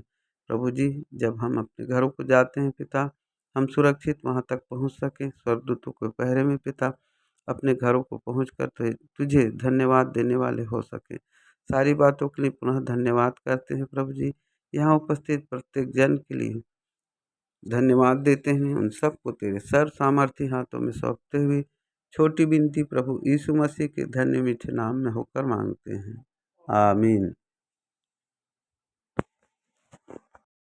हे हमारे पिता, तू जो स्वर्ग में है, तेरा नाम पवित्र माना जाए, तेरा राज्य आए, तेरी इच्छा जैसे स्वर्ग में पूरी होती है वैसे ही इस पृथ्वी पर भी पूरी हो। हमारे दिन भर की रोटी आज हमें दे, और जैसे हमने अपने अपराधियों को क्षमा किया है वैसे ही तू भी हमारे अपराधों को क्षमा कर, और हमें परीक्षा में ना डाल, परंतु बुराई से बचा, क्योंकि राज्य, पराक्रम और महिमा सदा तेरे ही है, आमीन। आइए आशीष ग्रहण करें। और अब जो ऐसा सामर्थ्य है कि हमारी विनती और समझ से कहीं अधिक बढ़कर काम कर सकता है, उस सामर्थ्य के अनुसार जो हम में कार्य करती है, हमारे पिता परमेश्वर का प्रेम, प्रभु यीशु मसीह का अनुग्रह और पवित्र आत्मा की शांति और सहभागिता हम में से हर एक के साथ अब से लेकर सदा काल तक होती रहे, आमीन।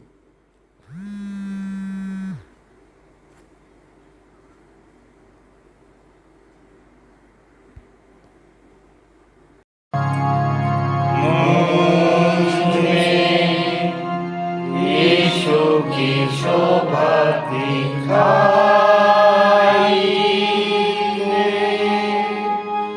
उसका अद्भुत प्यारा सा निर्मलता, हे तू आत्मा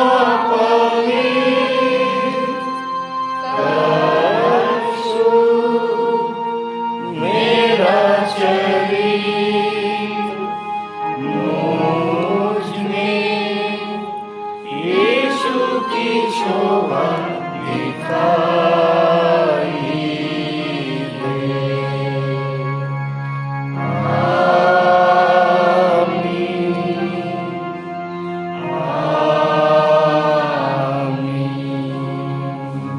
आप सबको जय मसीह की। जय मसीह की।